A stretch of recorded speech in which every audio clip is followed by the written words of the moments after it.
પ્રભુના શાસ્ત્રમાં છે જે લખેલા છે બધા પૂરા થયા છે ને થવાના ના થશે મિથ્યા કદા આશા ભર્યા દિલના ઉમળકા એ જ વચનોથી ફળે બેચેન દિલડા ની બીમારી એ જ વચનોથી ટળે વચનો પ્રભુના શાસ્ત્રમાં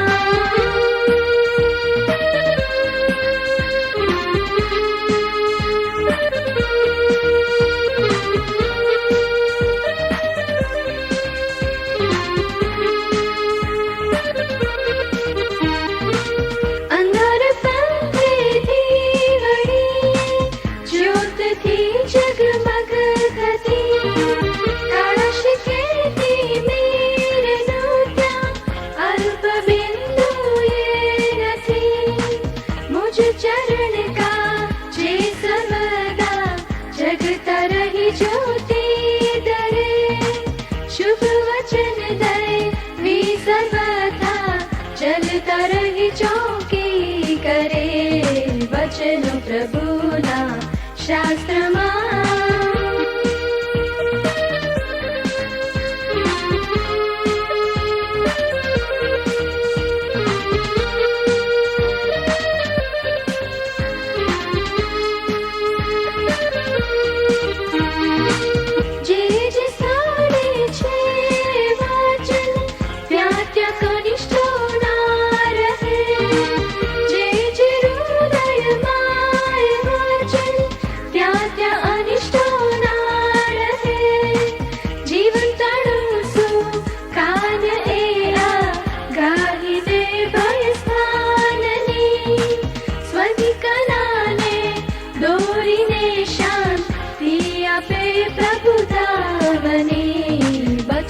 પ્રભુના શાસ્ત્રમાં છે જે લખેલા છે બધા પૂરા થયા છે ને થવાના ના થશે મિથ્યા કદા આશા ભર્યા દિલના ઉમળકા એ જ વચનોથી ફળે બેચેન દિલડા ની બીમારી એ જ વચનો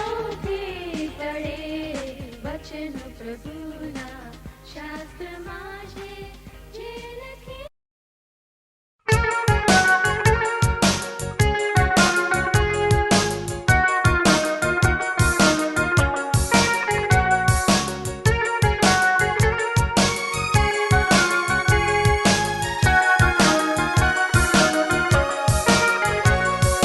ઈસુ નામ સંગ લેતા જાજો સૌ દુઃખીને લાચાર તેથી આનંદને દિલાસો તમને મળશે રે અપાર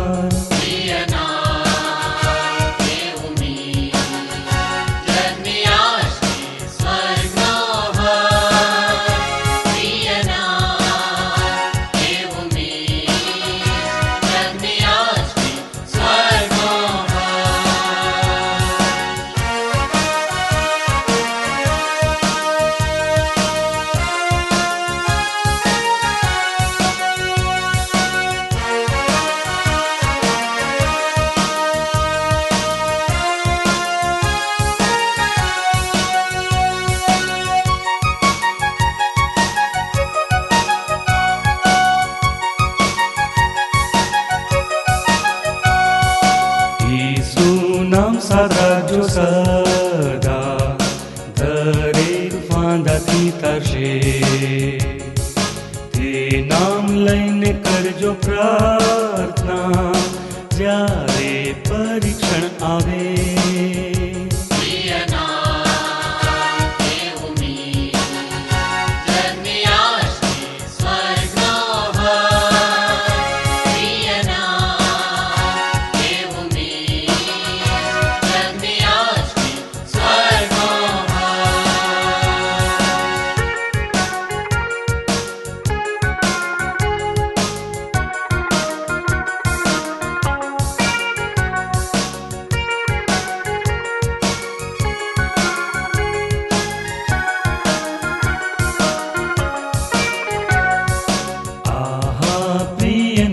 સૂનું તેથી મન ઉલ્લાસી થાય.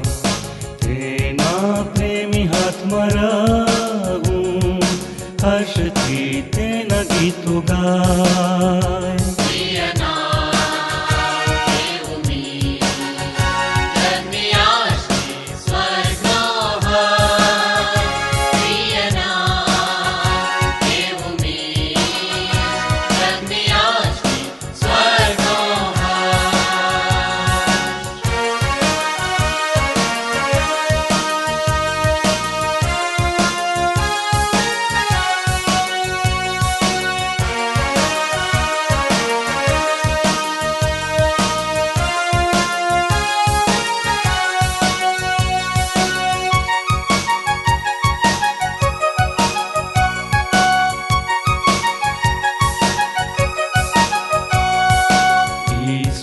નામથી કરી નામાં તેને પાયે લાગીશું. જય જય રાજાઓના રાજન સ્વર્ગી દેશમાં ગાઈશું.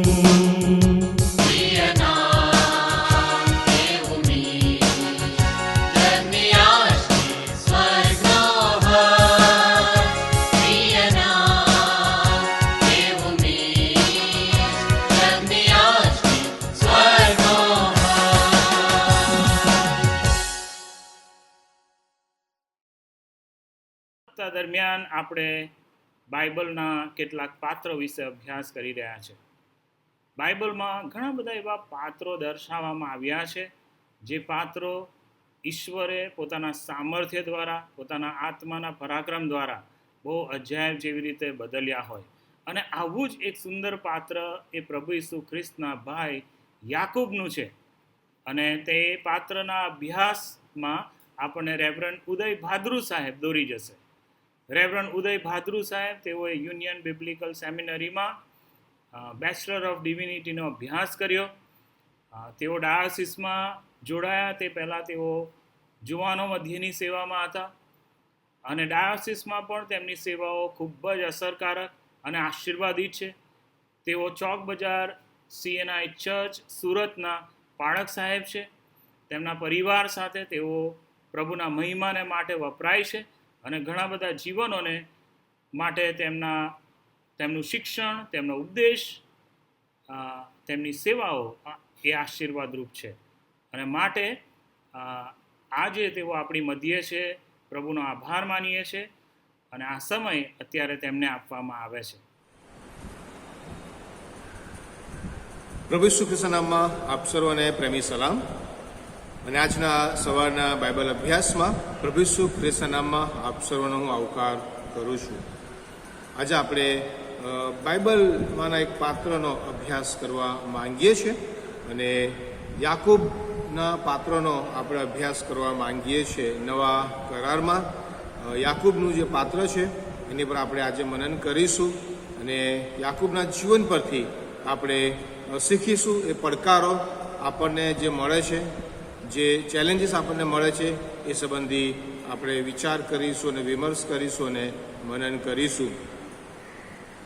નવા કરારમાં આપણને 5 યાકૂબના નામ ત્યાં જોવા મળે છે. જો આપણે નવો કરાર વાંચીએ તો આપણને ત્યાં 5 યાકૂબ નામ ધરાવતા પાત્રો આપણને જોવા મળે છે.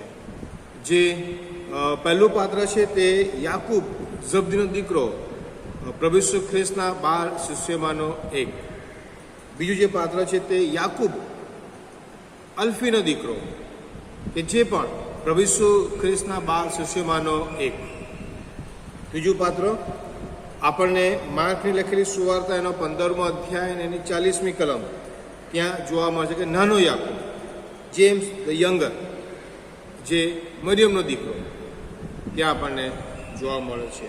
ચોથું યહૂદા, જે 12 શિષ્યોમાંનો એક. યહૂદા ઇસ્કારિયત નહીં, પણ બીજો યહૂદા કે જેના પિતાનું નામ પણ યાકૂબ જોવા ત્યાં મળે છે. લૂકની લખેલી સુવાર્તા એનો 6ઠ્ઠો અધ્યાય ને 16મી કલમ અને પ્રેરિતોના કૃત્યનો 1લો અધ્યાય ને એની 13મી કલમમાં આપણને જોવા મળે છે. અને પાંચમું નામ અને પાંચમું પાત્ર એ યાકૂબ, જે પ્રભુ ઈસુ ખ્રિસ્તનો ભાઈ. માથીને લખેલી સુવાર્તા એનો 13મો અધ્યાય અને 55મી કલમ. આ પાંચ અલગ અલગ પાત્રો આપણને નવા કરારમાં જોવા મળે છે. આ પાંચ અલગ અલગ પાત્રોમાંથી આપણે જે પાત્ર સંબંધી અભ્યાસ કરવા માંગીએ છીએ તે છે યાકૂબ, પ્રભુ ઈસુ ખ્રિસ્તનો ભાઈ, કે જેણે ઇસરાયેલના વિખેરાઈ ગયેલા બાળકુળોને પત્ર લખ્યો, જે આપણે નવા કરારમાં જોવા મળે છે યાકૂબનો પત્ર, કે જે પ્રભુ ઈસુ ખ્રિસ્તના ભાઈ યાકૂબે અરાઉન્ડ ઈસવીસન 46 થી 48ની સાલમાં આ પત્ર એણે એ યહૂદી ખ્રિસ્તીઓને લખ્યો હતો. અને જે નવા કરારના પુસ્તકોમાંથી પ્રથમ આ પત્ર લખાયો. ત્યાર પછી સુવાર્તા અને બીજા પાઉલના પત્રો અને પિત્તરના પત્રો અને યોહાનના પત્રો આપણને જોવા મળે છે. ના યાકૂબ વિશે આજે આપણે મનન કરવા માંગીએ છીએ, તેના જીવન પરથી આપણે શીખવા માંગીએ છીએ. યાકૂબના વિશ્વાસ પરથી, તેની સેવાઓ પરથી આજે આપણે શીખવા માંગીએ છીએ અને પડકાર પ્રાપ્ત કરવા માંગીએ છીએ. યાકૂબ એ પ્રભુ ઈસુ ખ્રિસ્તનો ભાઈ, તેના જીવનને આપણે 3 ભાગમાં વહેંચી દેવા માંગીએ છીએ. એક, કે પ્રભુ ઈસુ ખ્રિસ્તને સ્વીકાર્યા પહેલાંનું જીવન, પ્રભુ ઈસુ ખ્રિસ્તને સ્વીકાર્યા તે સમય, અને પ્રભુ ઈસુ ખ્રિસ્તને સ્વીકાર્યા બાદની તેની સેવાઓ, એ સંબંધી આપણે મનન કરીશું અને આપણે અભ્યાસ કરીશું.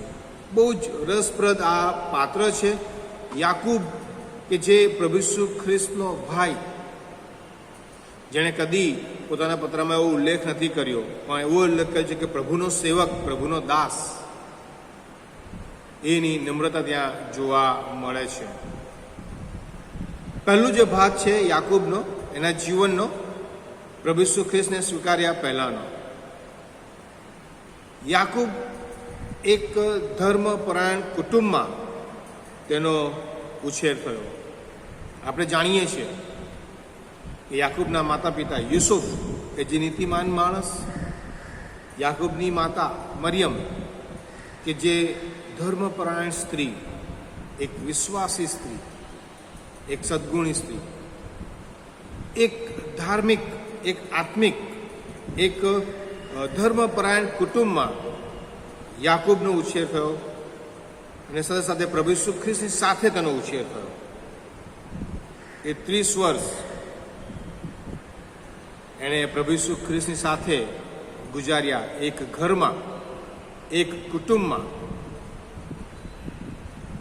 વાલાઓ, એ સંબંધે આપણે વિચારી શકીએ છીએ કે યાકૂબનું જીવનનો જે પાયો છે, એના જીવનનું જે ઘડતર છે, એના વિશ્વાસનું જે ઘડતર જે છે, એ કઈ રીતે થયું હશે. ઘણી વખત આપણે વિચાર નથી કરતા, પણ એક વિચારવા જેવી બાબત છે કે આ યાકૂબ પ્રભુ ઈસુ ખ્રિસ્તનો ભાઈ, કે જેણે પ્રભુ ઈસુ ખ્રિસ્ત સાથે એ 30 વર્ષો કાઢ્યા એક જ ઘરમાં, એ નાઝરેથમાં, એ સુથારના કાર્યોમાં, એ માતા પિતાની આધીનતામાં, એ બાબત આપણને ત્યાં જોવા મળે છે. સાથે મોટા થયા પ્રભુ ઈસુ ખ્રિસ્ત અને યાકૂબ અને એના ભાઈઓ અને બહેનો, એ સાથે મોટા થયા. આપણે જોઈએ છીએ કે ઈશ્વરની આજ્ઞાઓ પાળવી, ઈશ્વરના નિયમો, ઈશ્વરના વિધિઓ પૂરેપૂરા વિશ્વાસથી પાળવા, એ આજ્ઞાઓ પાળવી, એ કુટુંબની એક ખાસિયત જોવા મળે છે. એના માટે આપણે જોઈએ છીએ લૂકની સુવાર્તામાં આપણે જોઈએ છીએ કે જ્યારે પ્રભુ ઈસુ ખ્રિસ્ત 12 વર્ષના હોય છે ત્યારે રીત પ્રમાણે યુસુફ અને મરિયમ એ યરૂશાલેમ પર્વમાં જાય છે. યોહાનની સુવાર્તા એના 7મા અધ્યાયમાં આપણે જોવા મળે છે કે ભાઈઓ પૂછે છે પ્રભુ ઈસુ ખ્રિસ્ત કે ભાઈ તું જે બોલે છે તું જઈને પર્વમાં બધાને કહે. વલાઓ એમનું એ યહૂદી જીવન, એ ધાર્મિક, એ ઈશ્વર પરાયણ જીવન આપણને ત્યાં જોવા મળે છે. પ્રભુ ઈસુ ખ્રિસ્ત વિશે ત્યાં લખવામાં આવ્યું છે, લૂકની લખેલી સુવાર્તા એનો 2 અધ્યાય 51 અને 52મી કલમમાં, કે ત્યાં લખ્યું છે કે પ્રભુ ઈસુ ખ્રિસ્ત પછી નાઝરેથ જઈને માતા પિતાને આધીન રહ્યા. એ આધીનતા યાકૂબની નજરની સામે છે. એ પ્રભુ ઈસુ ખ્રિસ્તનો વ્યવહાર યાકૂબ અને એના ભાઈઓની સામે છે. અને માટે વાલાઓ, યાકૂબ અને એના ભાઈઓ એ પહેલેથી એ યહૂદી વિશ્વાસમાં, એ યહૂદી નીતિ નિયમો પ્રમાણે, એ યહૂદી વિશ્વાસમાં અને પ્રભુ પરના વિશ્વાસમાં આધારમાં એ લોકો વૃદ્ધિ પામતા જાય છે. પ્રભુનો આપણે આભાર માનીએ છીએ એવા જીવનોને માટે. જે સંઘર્ષ આવીને ઊભો રહે છે એ 30 વર્ષ બાદ પ્રભુ ઈસુ ખ્રિસ્તની સેવાઓની શરૂઆત થાય છે, ત્યાં સંઘર્ષ આવીને ઊભો રહે છે.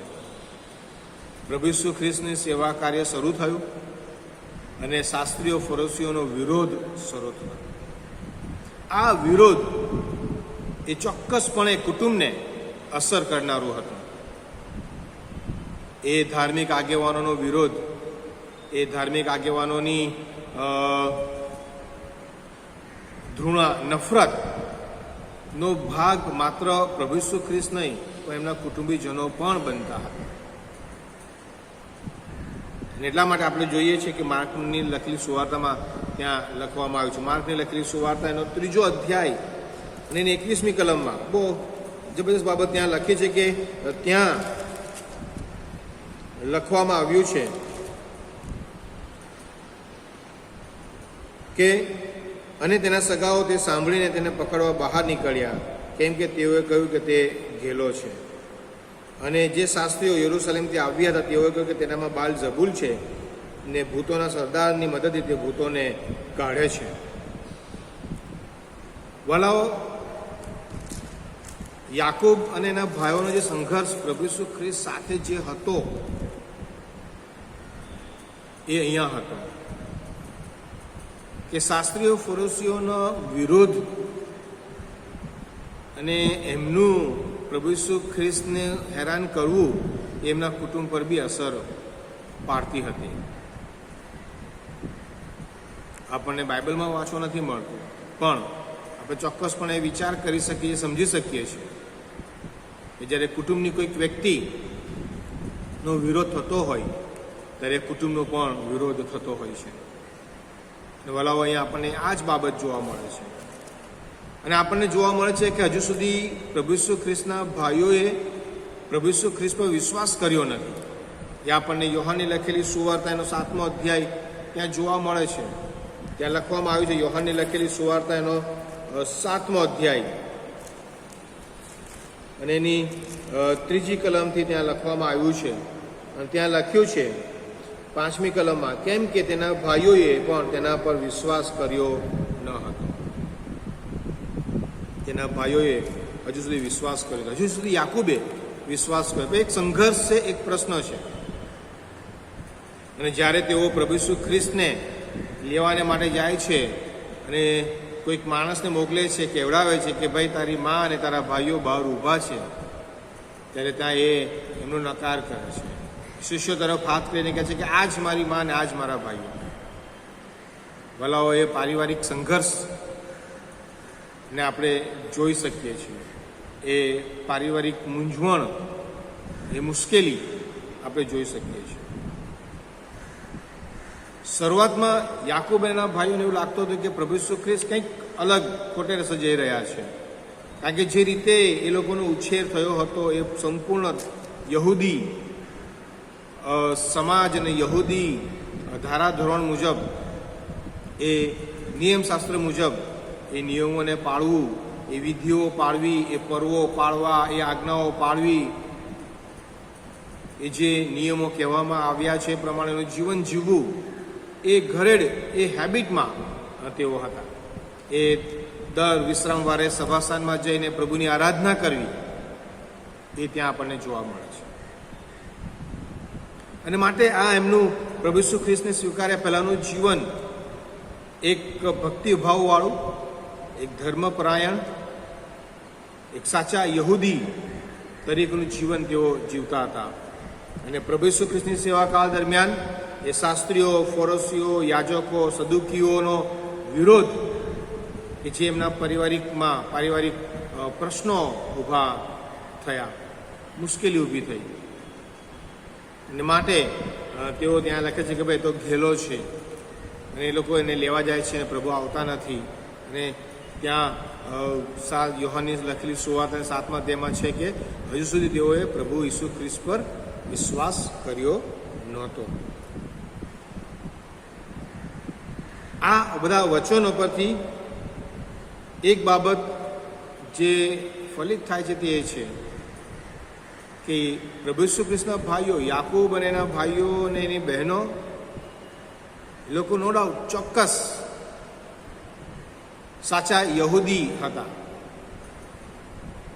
એ નિયમો પાળવા, આજ્ઞાઓ પાળવી એ હતું, પણ પ્રભુ ઈસુ ખ્રિસ્તને ઓળખવામાં અને પ્રભુ ઈસુ ખ્રિસ્તને સ્વીકારવામાં તેઓ નિષ્ફળ જાય છે. કદાચ એ કૌટુંબિક સંબંધોને કારણે સ્વીકારવું અઘરું બને કે મુશ્કેલ બને, પણ પ્રભુ ઈસુ ખ્રિસ્તના સેવાકાળ દરમિયાન એમના એ પ્રભુ ઈસુ ખ્રિસ્ત સાથેના સંબંધો કે પ્રભુ ઈસુ ખ્રિસ્તને સ્વીકારવું એ એમના માટે અઘરું હતું. પણ જે ઘટના બને છે કે યાકૂબે પ્રભુ ઈસુ ખ્રિસ્તનો સ્વીકાર કર્યો. યાકૂબે પોતાના ભાઈનો મસીહ તરીકે સ્વીકાર કર્યો. યાકૂબ કે જેણે પ્રભુ ઈસુ ખ્રિસ્તને પોતાના તારનાર તરીકે સ્વીકાર કર્યો. વલો આપણને જે બાબત જોવા મળે છે, મોટા ભાગના એ બાઇબલના વિદ્વાનોનું માનવું એવું છે કે પ્રભુ ઈસુ ખ્રિસ્તનું વધસ્તંભે જડાવવું અને વિશેષ કરીને ત્રીજા દિવસે પુનરુત્થાન પામવું એ ઘટના યાકૂબના જીવનમાં બદલાણ લાવે છે. અને એમાં બી ખાસ કરીને એ પુનરુત્થાન પામેલા પ્રભુ ઈસુ ખ્રિસ્તને જોઈને યાકૂબનું બદલાણ થાય છે અને તે પ્રભુ ઈસુ ખ્રિસ્તને પોતાના મસીહ તરીકે સ્વીકારે છે. કોરિન્થીઓનો પહેલો પત્ર એનો 15મો અધ્યાય અને એની 6ઠ્ઠી અને 7મી કલમ ત્યાં લખવામાં આવ્યું છે. પાઉલ પ્રેરિત ત્યાં નોંધ કરે છે અને કહે છે, પાઉલ પ્રેરિત પોતાની સાક્ષી આપતા એ કોરિન્થની મંડળીને એવું કહે છે. પહેલો કોરિન્થીનો 15મો અધ્યાય અને એની 3જી કલમથી હું તમારી આગળ વાંચું છું. ત્યાં લખ્યું છે, કેમ કે જે મને પણ પ્રાપ્ત થયું તે મેં પ્રથમ તમને કહી સંભળાવ્યું કે ધર્મશાસ્ત્ર પ્રમાણે ખ્રિસ્ત આપણા પાપને સારું મરણ પામ્યો અને ધર્મશાસ્ત્ર પ્રમાણે તેને દાટવામાં આવ્યો અને ત્રીજે દાડે તેનું ઉત્થાન થયું અને કેફાને તેનું દર્શન થયું, પછી 12 શિષ્યોને તેનું દર્શન થયું, ત્યાર પછી એકી વેળાએ 500 કરતાં વધારે ભાઈઓને તેનું દર્શન થયું, જેઓમાંના ઘણા હજુ હયાત છે પણ કેટલાય ઊંઘી ગયા છે. અને 7મી કલમ ત્યાં લખ્યું છે કે ત્યાર પછી તેણે યાકૂબને દર્શન દીધું, પછી સર્વ પ્રેરિતોને દર્શન દીધું. પાઉલ પોતાની સાક્ષીમાં આ બાબત લખે છે અને કહે છે. અને જ્યારે પાઉલનું બદલાણ થાય છે અને જ્યારે યરૂશલેમ જાય છે ત્યારે પિત્તર અને યાકૂબ સિવાય બીજા કોઈને એ મળતો નથી. યાકૂબ તે આ પ્રભુ ઈસુ ખ્રિસ્તનો ભાઈ. અને અહીંયા વલાઓ આ બાબત ફલિત થાય છે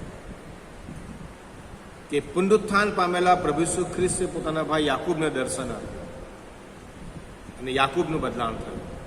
એટલા માટે આપણે ત્યાં જોવા મળે છે પ્રેરિતોના કૃત્યો એનો 1લો અધ્યાય અને એની 13મી કલમ અને 14મી કલમ કે જ્યારે પ્રભુ ઈસુ ખ્રિસ્તનું સ્વર્ગારોહણ થાય છે અને જ્યારે તેઓ ફરી પાછા આવે છે ત્યાં લખ્યું છે કે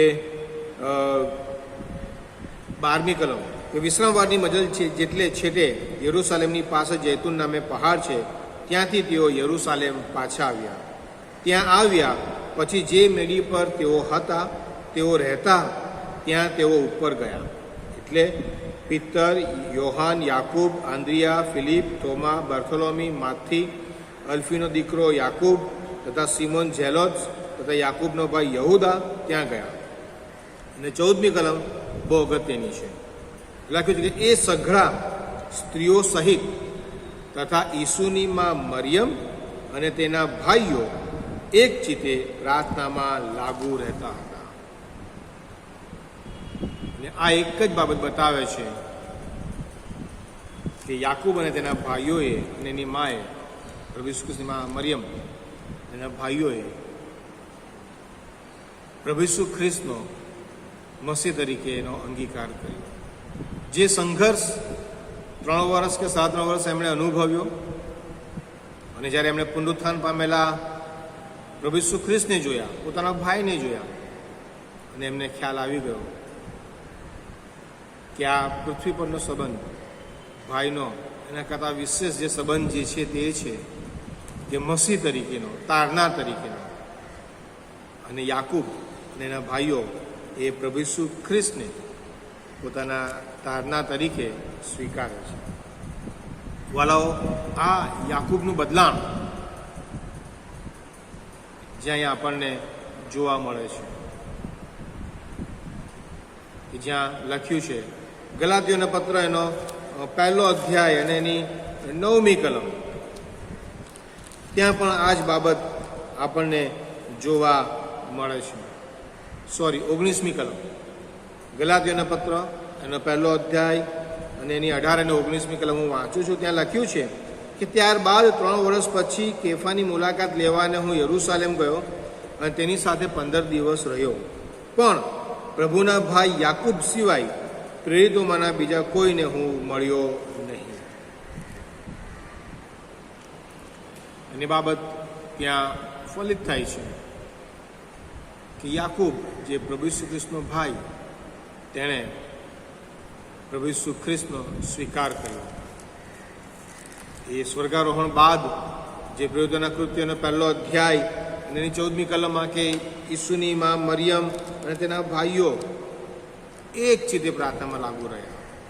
એ 12 શિષ્યોની સાથે, એ બીજા શિષ્યોની સાથે તેઓ ત્યાં એક ચિત્તે લાગુ રહ્યા. 15મી કલમ લખે છે કે તે દિવસોમાં ભાઈઓની વચમાં તે વખતે આશરે 120 માણસો ભેગા હતા. 120માં યાકૂબ ત્યાં જોવા મળે છે. એ પ્રેરિતોના કૃત્ય 2 અધ્યાયમાં પવિત્ર આત્મા દેવનું આગમન, એ મંડળીની સ્થાપના સમયે પણ યાકૂબ ત્યાં જ છે. એ પવિત્ર આત્માનું દાન એ પ્રભુ ઈસુ ખ્રિસ્તના ભાઈઓ યાકૂબ એના ભાઈઓને પણ ત્યાં મળે છે. અને યાકૂબની સેવાની શરૂઆત ત્યાં થાય છે. અને યાકૂબ સમય જતાં એ યરૂશાલેમ મંડળીનો એક અગત્યનો પાયો બને છે, મહત્વનો પાયો બને છે. ઘણી બધી મુશ્કેલીઓ અને પ્રશ્નો આવ્યા. યરૂશાલેમની મંડળીમાં એક યોદ્ધાની જેમ યાકૂબ ત્યાં ટકી રહે છે. આ યાકૂબનું બદલાણ વલાઓ મને તમને ઘણી બધો શીખવે છે અને પડકાર આપે છે. યાકૂબ એ પુનરુત્થાન પામેલા પ્રભુ ઈસુ ખ્રિસ્તને જોઈને તેનું બદલાણ થાય છે. વલાઓ, આપણે નિયમિત રીતે ચર્ચમાં જઈએ છીએ, નિયમિત રીતે બાઇબલ વાંચીએ છીએ, પ્રાર્થના કરીએ છીએ, પણ આપણું બદલાણ ક્યારે? પ્રભુ ઈસુ ખ્રિસ્ત એ આપણું બદલાણ જોવા માંગે છે. અને પુનરુત્થાન પામેલા પ્રભુ ઈસુ ખ્રિસ્ત બદલાણ કરવાને માટે સક્ષમ છે. વાલાઓ, યાકૂબનું બદલાણ આપણને ઉત્તેજન આપે છે, આપણને એક પડકાર આપે છે કે આપણું બદલાણ ક્યારે? ત્રીજી જે બાબત આપણે જોવા માંગીએ છીએ તે યાકૂબની સેવા. આપણે જોઈએ છે કે જ્યારે યાકૂબનું બદલાણ થાય છે અને એ શિષ્યોની સાથે અને પ્રેરિતોની સાથે પ્રાર્થનામાં લાગુ રહે છે અને યરૂશાલેમમાં મંડળીની શરૂઆત થાય છે અને મંડળી વૃદ્ધિ પામતી જાય છે. અને એ મંડળીની એ વૃદ્ધિમાં યાકૂબની સેવા, યાકૂબનું યોગદાન, યાકૂબનું બલિદાન ત્યાં આપણને જોવા મળે છે. જ્યારે મંડળીની સતાવણી કરવામાં આવે છે ત્યારે પણ યાકૂબ એ ત્યાં અડીખમ એક પિલ્લરની માફક ઊભો રહે છે. ત્યાં લખવામાં આવ્યું છે યાકૂબ એ વિશ્વાસુપણે યરૂશાલેમની મંડળીમાં રહીને પ્રભુની સેવા કરે છે, નવા વિશ્વાસીઓને ઉત્તેજન પૂરું પાડે છે, તેમના માટે નમૂનારૂપ જીવન જીવે છે. સતાવણી સહન કરીને પણ વિશ્વાસમાં અડગ રહે છે યાકૂબ. આપણે પ્રેરિતોની કૃતિમાં વાંચીએ છીએ કે સ્ટેફન સમયે સતાવણી શરૂ થઈ, એ પહેલાં સતાવણી થઈ. ત્યારબાદ પ્રેરિતોની કૃત્ય 12મા અધ્યાયમાં હેરોદ રાજા સતાવણી કરે છે. સમયાંતરે યરૂશાલેમ મંડળી પર એ વિશ્વાસીઓની સતાવણીઓ આવતી જ ગઈ અને સતાવણી વધતી જ ગઈ અને ફેલાતી જ ગઈ. પણ યાકૂબ એ યરૂશાલેમમાં રહીને એ વિશ્વાસીઓને મજબૂત કરતો જ રહ્યો. એનું કોલિંગ, એનું દર્શન એ યરૂશાલેમની મંડળી, બીજા પ્રેરિતો ધીરે ધીરે ધીરે ધીરે અલગ અલગ દિશામાં ફેલાઈ ગયા. આપણે જોયું છે પાઉલની સેવાઓ, આપણે જોઈએ છે પિત્તરની સેવાઓ. પિત્તર રોમમાં જઈને એનું શહીદ થયો, થોમા ભારત આવ્યો, બીજા ઘણા બધા શિષ્યો અને પ્રેરિતો ફેલાઈ ગયા. પણ યાકૂબ એ યરૂશાલેમ મંડળીમાં જ રહ્યો. ત્યાં રહીને એ યરૂશાલેમ મંડળીમાં રહીને એને પ્રભુની સેવા જ કરી. મુશ્કેલીઓનો સામનો કર્યો, પ્રશ્નોનો સામનો કર્યો, પણ એણે એની સેવા અવિરતપણે ચાલુ રાખી. એક આત્મિક આગેવાન તરીકે પ્રભુની સેવા, પ્રભુની મંડળીમાં કોઈ પણ પ્રકારની અપેક્ષા વગર, કચકચ વગર એને સતત ચાલુ રાખી. યાકૂબ, આપણે જો પ્રેરિતોના કૃત્યો વાંચીએ તો આપણને ત્યાં ખ્યાલ આવશે. આપણને ત્યાં આગળ જતાં એ જોવા મળે છે કે જ્યારે 12મા પ્રેરિતોના કૃત્યોના 12મા અધ્યાયમાં જ્યારે હેરોદ રાજાએ જ્યારે સતાવણી શરૂ કરી અને ઝબદનો દીકરો યાકૂબને મારી નંખાવ્યો અને પિત્તરને પકડીને જેલમાં નાખ્યો અને પ્રભુ બહુ અજાયબ રીતે પિત્તરનો છુટકારો કરે છે. ત્યાં જે કલમ લખવામાં આવી છે 12મો અધ્યાય 5મી કલમ, તેથી તેણે પિત્તરને બંદીખાનામાં નાખ્યો, પણ મંડળી તેને સારું આગ્રહથી દેવની પ્રાર્થના કરતી હતી. મંડળીના એક આગેવાન, એક આત્મિક આગેવાન યાકૂબ. અને જ્યારે પ્રભુ બહુ અજાયબ રીતે પિત્તરનો છુટકારો કરે છે કેદખાનામાંથી, ત્યારે આપણને ત્યાં જોવા મળે છે 17મી કલમમાં. પ્રેરિતોના કૃત્ય 12મો અધ્યાય 17મી કલમ, ત્યાં લખવામાં આવ્યું છે, પણ તેણે છાના રહેવાને તેઓને હાથથી ઇશારો કર્યો અને પ્રભુ તેને સી રીતે બંદીખાનામાંથી બહાર લાવ્યો તે તેઓને કહી સંભળાવ્યું. તેણે કહ્યું કે એ સમાચાર યાકૂબને તથા બીજા ભાઈઓને પહોંચાડજો. અને આ બાબતથી બહુ ફલિત થાય છે કે તે સમયે યાકૂબ એ મંડળીના એક અહમ આગેવાન તરીકે, એક અગત્યના આત્મિક આગેવાન તરીકેની એની સેવા અવિરતપણે ચાલુ છે. પછી પિત્તર બીજે ચાલ્યો જાય છે. પિત્તર અને બીજા પ્રેરિતો અલગ અલગ દિશામાં સેવા કરવા માટે જાય છે, ત્યારે એ યરૂશાલેમ મંડળીની કાળજી યાકૂબ રાખે છે. અને વાલાઓ, ત્યાં આપણને બાબત જોવા મળે છે એની સેવાના ભાગરૂપે.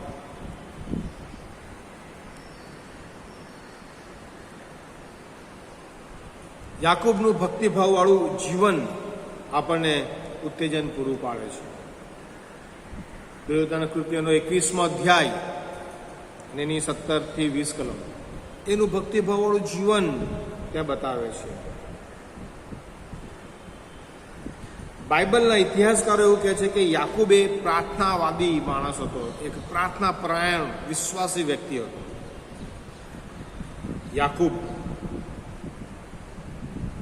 પ્રાર્થના પર વધારે ભાર મૂકે છે અને માટે જ્યારે એ પત્ર લખે છે ત્યારે એ યાકૂબનો પત્ર એના 5મા અધ્યાયમાં આપણને જોવા મળે છે.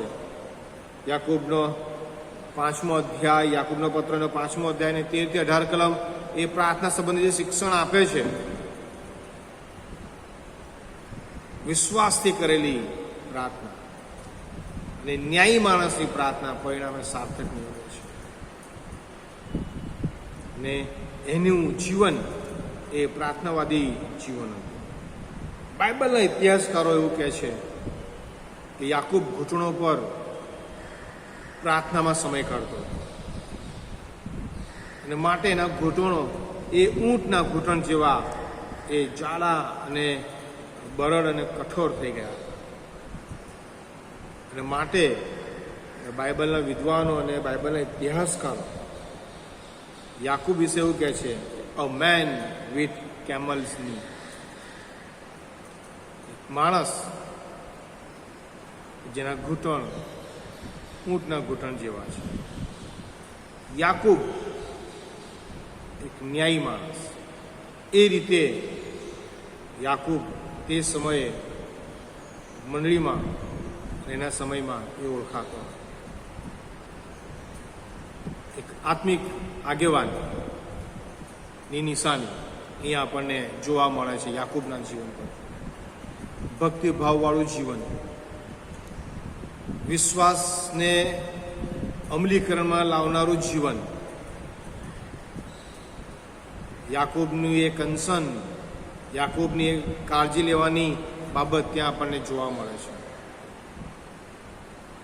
અને એટલા માટે જ્યારે આ બધી સતાવણીઓ થાય છે ત્યારે વલાઓ આપણને ત્યાં લખવામાં આવ્યું છે. પ્રેરિતોના કૃત્યો એનો 11મો અધ્યાયનો 19મી કલમમાં ત્યાં લખ્યું છે કે સ્ટેફનના સંબંધમાં થયેલી સતાવણીથી જેઓ વિખેરાઈ ગયા હતા તેઓ ફિનિકિયા, સાયપ્રસ તથા અંત્યોક સુધી ગયા, પણ તેઓ યહૂદીઓ સિવાય કોઈને પ્રભુની વાત પ્રગટ કરી ન હતી. જે વિખેરાઈ ગયા. અને આપણે જોયું છે કે યાકૂબ એના પત્રના શરૂઆતમાં જ લખે છે. યાકૂબનો પત્ર એનો 1લો અધ્યાય લખે છે કે વિખેરાઈ ગયેલા બારે કુળને, જ્યારે એ સતાવણીને કારણે વિખેરાઈ ગયા ત્યારે યાકૂબને એ તમામ વિખેરાઈ ગયેલા વિશ્વાસીઓના આત્મિક જીવનની, તેમના વિશ્વાસની ચિંતા થાય છે. અને માટે એમને ઉત્તેજન આપતું કે સતાવણીના દિવસોમાં અને સતાવણીના સમયોમાં વિશ્વાસમાં કેવી રીતે ટકી રહેવું, આત્મિક જીવનમાં કેવી રીતે વૃદ્ધિ પામવી, અને આ સતાવણીના સમયોમાં અને વિપરીત પરિસ્થિતિમાં અને મુશ્કેલીઓમાં અને પ્રશ્નોમાં કઈ કઈ બાબતોની કાળજી લેવી, એ તમામ કન્સર્ન યાકૂબ એના પત્રમાં લખીને મોકલે છે. એ વિખેરાઈ ગયેલા વિશ્વાસી વ્યક્તિઓને, એ વિખેરાઈ ગયેલા યહૂદી ખ્રિસ્તીઓને, એ વિશ્વાસી યહૂદીઓને એ લખે છે. આ એનું નેચર ત્યાં જોવા મળે છે કે કન્સર્ન રાખે છે, કાળજી રાખે છે. એને ખબર છે કે વિખેરાઈ ગયા છે, પરીક્ષણોનો સામનો કરવાનો છે અને માટે વિશ્વાસમાં મજબૂત બનવું જરૂરી છે, આત્મિક જીવનમાં દ્રઢ થવું જરૂરી છે. એની બાબત ત્યાં આપણને જોવા મળે છે. યાકૂબની જે સેવાઓ છે તે આપણને આગળ જતા પ્રેરિતોના કૃત્યોમાં જોવા મળે છે. એ 15મા અધ્યાય, પ્રેરિતોના કૃત્યોનો 15મો અધ્યાય, અને જ્યારે ત્યાં પ્રશ્નો ઊભા થાય છે સુન્નતના અનુસંધાનમાં, અને પાઉલ અને બારનાબાસ જ્યારે યરુશલેમ મંડળીની મુલાકાત કરે છે અને આગેવાનોની મુલાકાત કરે છે, શું કરવું, અને એ અગત્યની કાઉન્સિલમાં યાકૂબનો બહુ અહમ ભાગ ભજવે છે. એક આત્મિક આગેવાન તરીકે એના હૃદયની જે વિચારો છે એ ત્યાં રજૂ કરે છે. ત્યાં આપણને જોવા મળે છે. જો આપણે વાંચીએ તો એ પ્રેરિતોના કૃત્યોનો 15મો અધ્યાય અને એની 13મી કલમ ત્યાં લખ્યું કે તેઓ બોલી રહ્યા પછી યાકોબે ઉત્તર આપ્યો કે ભાઈઓ મારું સાંભળો. અને પછી જે આત્મિક બાબતો ત્યાં યાકૂબ રજૂ કરે છે બહુ અજાયબ જેવી બાબત છે. એ વિશ્વાસીઓને ઉત્તેજન આપનારી, દ્રઢ કરનારી અને મજબૂત કરનારી ત્યાં આપણને જોવા મળે છે. નવા કરારમાં પ્રથમ પુસ્તક લખનાર યાકૂબ, જે આપણે જો યાકૂબનો પત્ર ઈસવીસન 46 થી 48 એ પત્ર લખાયો. યાકૂબની નમ્રતા ત્યાં જોવા મળે છે. વિનમ્ર ભાવે એ ઉત્તેજન પૂરું પાડે છે. અને જ્યારે યાકૂબ એની સેવામાં જે ભાર મૂકે છે એ ખરા ખ્રિસ્તી જીવન પર ભાર મૂકે, ખરું ખ્રિસ્તી જીવન કેવી રીતે જીવવું. એટલે માટે જો આપણે યાકૂબનો પત્ર વાંચીએ તો આપણને ખ્યાલ આવશે કે વિશ્વાસની સાથે કાર્યની વાત કરે છે. યાકૂબે કદી પણ એવું શિક્ષણ નથી આપ્યું કે તારણ પામવાને માટે કરણી જરૂર છે. યાકૂબ એ કદી એવું શિક્ષણ નથી આપ્યું કે કરણીઓથી જ આગળ વધાય. યાકૂબ જે બાબત પર ભાર મૂકે છે તે છે કે જો તમે વિશ્વાસી છો, જો તમે વિશ્વાસ કરો છો તો પ્રભુના વચનો પાળવા બહુ જરૂરી છે. અને જ્યારે એ વિશ્વાસ આપણે કરીએ છીએ ને વચનો પાળીએ છીએ ત્યારે એ વિશ્વાસ એ કરણીઓમાં આવે છે, એ પ્રભુના વચનો દ્વારા. એટલા માટે જો આપણે જોઈએ તો યાકૂબનો પત્ર એનો બીજો અધ્યાય જે આખો છે એ આપણને પ્રભુ ઈસુ ખ્રિસ્તે આપેલું શિક્ષણ ત્યાં આપણને જોવા મળે છે. માથીની લખેલી સુવાર્તામાં પ્રભુ ઈસુ ખ્રિસ્તે જે 5મો અધ્યાય અને 6ઠો અધ્યાય, જે 7મો અધ્યાય, જે પહાડ પરનું ભાષણ જે રિફ્લેક્ટ થાય છે.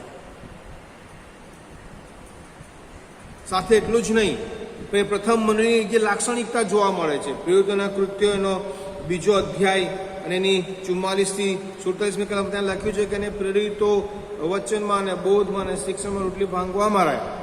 ત્યાં આપણને જોવા મળે છે બહુ જબરજસ્ત એ ત્યાં સાક્ષી આપણને જોવા મળે છે. પ્રેરિતોના કૃત્યોનો બીજો અધ્યાય ને એની 44 થી 47મી કલમ સુધી ત્યાં લખ્યું છે કે સર્વ વિશ્વાસ કરનારાઓ ભેગા રહેતા હતા. તેઓની બધી મિલકત સામાન્ય હતી. તેઓ પોતાની મિલકત હતા સરસામાન વેચી નાખતા અને દરેકને અગત્ય પ્રમાણે તે સર્વને વહેંચી આપતા. તેઓ નિત્ય મંદિરમાં એક ચિત્તે હાજર રહેતા તથા ઘરે ઘેર રોટલી ભાંગીને ઉમંગથી તથા નિખાલસ મનથી ભોજન કરતા અને દેવની તેઓ સ્તુતિ કરતા હતા. મંડળીનો આ કન્સેપ્ટ યાકૂબ એના પત્રના બીજા અધ્યાયમાં રજૂ કર્યો છે કે લેટ ધ કન્સર્ન, એકબીજાની કાળજી લઈએ. જો આપણે પ્રભુ પર વિશ્વાસ કરીએ છીએ તો ચોક્કસ પણ એકબીજાની કાળજી લઈશું.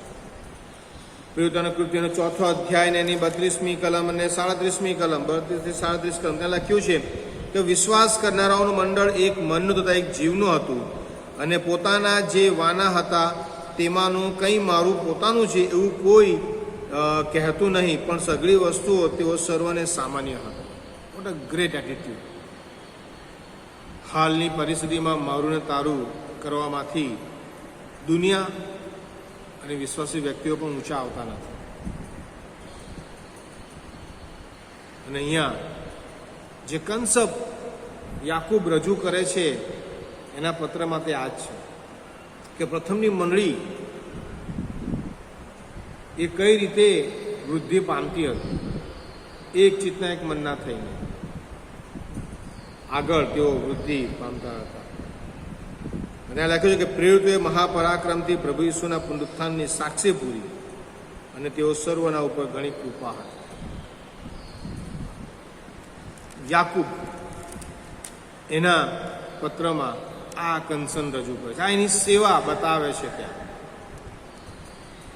પરીક્ષણ પર કઈ રીતે વિજય પ્રાપ્ત કરવો એ વિશ્વાસીઓને ઉત્તેજન પૂરું પાડે છે.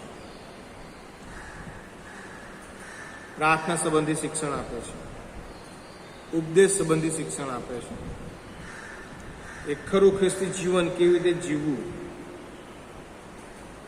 અને ખરા ખ્રિસ્તી જીવનમાં કઈ કઈ બાબતોની કાળજી લેવી, એ યાકૂબની સેવા ત્યાં જોવા મળે છે.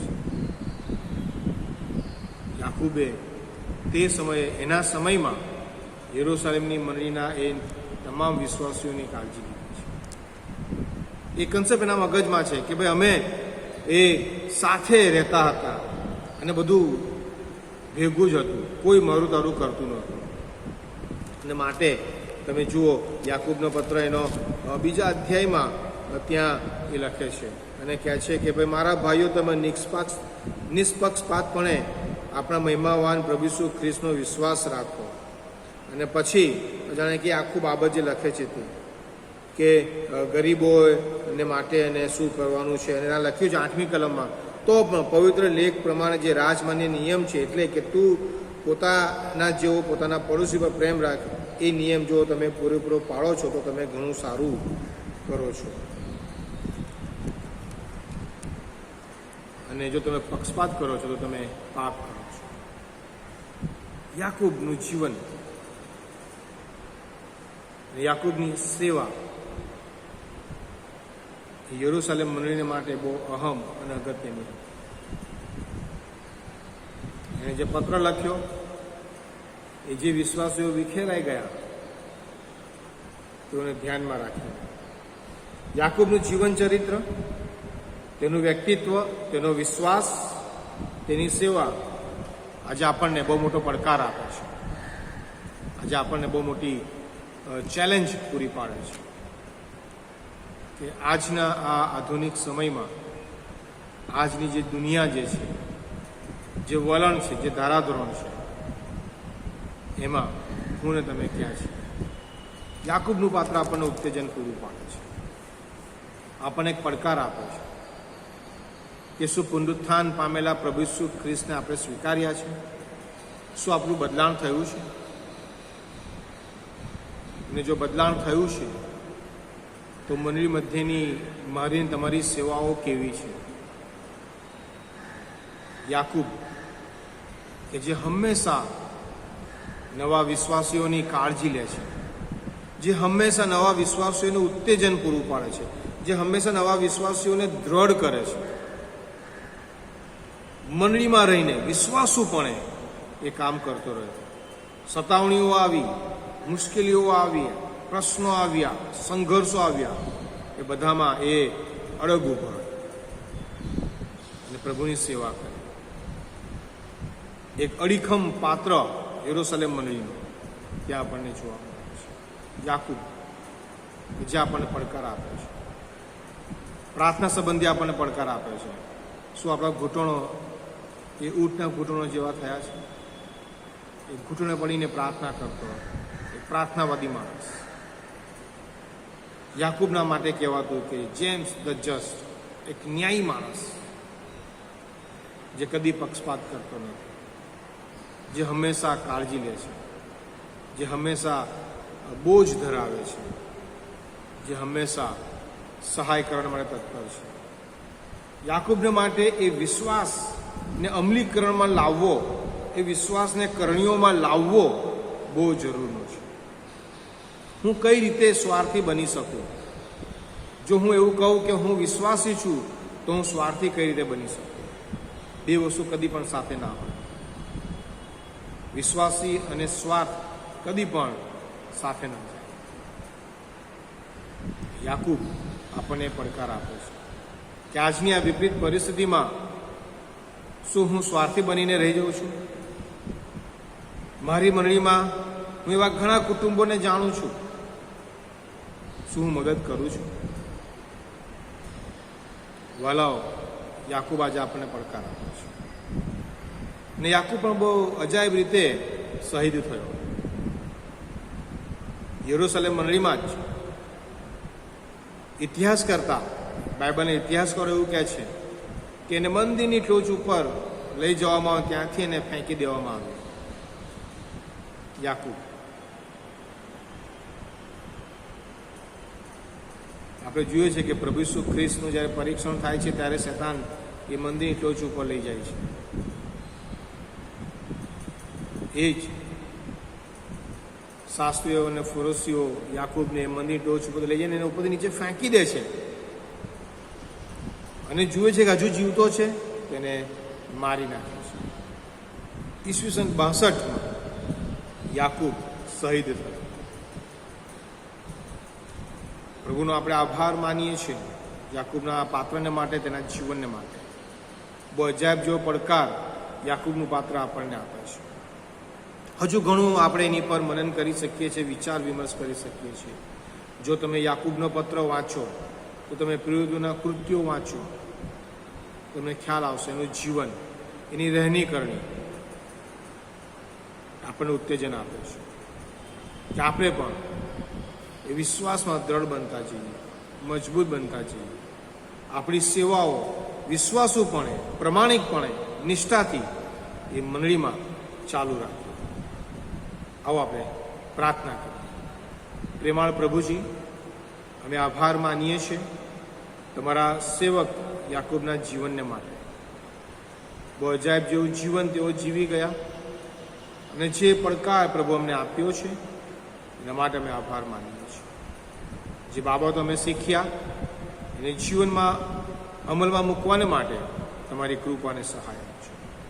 તમારા હાથોમાં સોંપાતા અમારી પ્રાર્થના ઉદ્ધાર કરતા પ્રભુ ઈસુ ખ્રિસ્તના નામમાં સાંભળો અને સ્વીકાર કરો બાપ. આમીન.